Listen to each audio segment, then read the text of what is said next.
Há alguma técnica da ATC para ensinar habilidades socioemocionais para crianças? Olha, de cara eu já posso falar para você que eu não trabalho com criança, então eu tenho pouca pesquisa, pouco interesse, né, de buscar entender assim o trabalho com criança, tá? O trabalho infantil, mas dá pra gente entender mais ou menos essa questão do trabalho socioemocional, tá? A primeira coisa que a gente tem que fazer quando a gente pensa em trabalhar com isso, né, com as emoções, com habilidades, né, interpessoais e coisas nesse sentido, é justamente entender os conceitos básicos dessas coisas. Então, o paciente, ele precisa entender muito bem, o que significa, tá? O que significa as emoções, o que significa uma boa interação. Ele precisa estar disposto a querer identificar isso e a querer fazer alguma coisa diferente.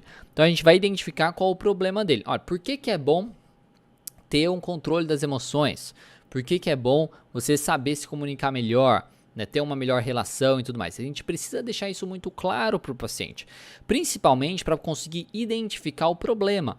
Tá, então é muito bom isso, mas você não consegue fazer isso. Por quê? Por que é tão difícil você fazer esse processo? Então a primeira coisa que a gente precisa fazer é muito realmente um bate-papo, muito realmente uma psicoeducação da importância dessas coisas na vida do paciente e identificar o problema. Qual é a dificuldade do paciente? Será que a dificuldade dele é de identificar o que ele sente? Será que a dificuldade dele é de, na hora de expressar como ele se sente, tá? Então ele sente aquilo e na hora de expressar ele expressa de uma maneira muito ruim. Qual que é a dificuldade, qual que é o problema específico daquele paciente? Então a gente precisa entender a importância disso, aí a gente precisa entender qual é a dificuldade específica daquele paciente, e aí depois a gente precisa então fazer uma psicoeducação, né, reforçando isso, do impacto aí das suas emoções sobre aí o social, tá? E aí a gente faz então um automonitoramento, o treino é justamente do automonitoramento das emoções, onde aparece isso, em que momento essas emoções aparecem, como ele identifica essas emoções, porque às vezes o problema é esse, né?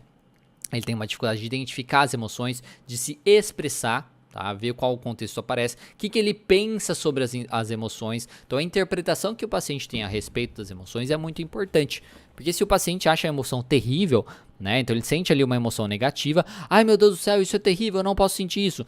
E às vezes essa raiva, esse incômodo que ele tem a respeito disso, é o que justifica ele ter um comportamento disfuncional muitas vezes. Então, a gente precisa reconhecer tudo isso. Aí a gente vai treinar o paciente basicamente na questão de regulação, da regulação emocional, através de técnicas, né, de questão de respiração, técnicas de grounding, técnicas de mindfulness. A gente vai trabalhar a questão do diálogo interno, né, para tentar entender qual é a interpretação que o paciente está tendo das situações que levam àquela emoção e também qual a interpretação o paciente tem a respeito do que ele sente que leva ao seu comportamento. Então a gente precisa identificar isso e precisa fazer esse diálogo interno, ajudar o paciente a desenvolver essa capacidade. Tipo, não é certo eu me comportar dessa maneira. Apesar de eu me sentir assim, eu ter este comportamento prejudica a outra pessoa, prejudica os meus relacionamentos, me prejudica, enfim.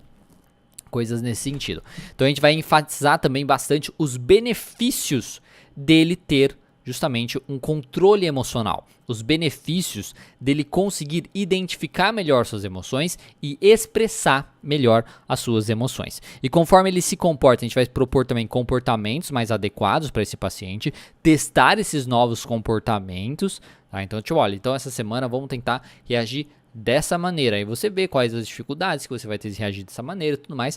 Conforme ele reage de maneiras mais funcionais, a gente vai avaliar os benefícios. O que ele ganhou, tá? Quais foram os resultados dele justamente ter este comportamento aí diferente, teve algum benefício, algum resultado positivo, e a gente vai registrar isso para reforçar o uso desse comportamento.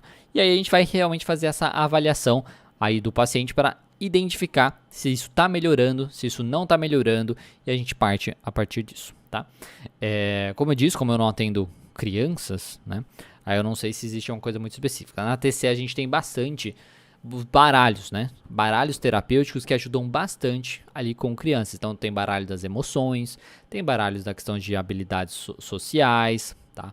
Então esses baralhos podem ajudar bastante no processo de você fazer uma psicoeducação com o paciente a respeito das emoções, de você trazer exercícios para o paciente treinar também o seu emocional e por aí vai, tá certo?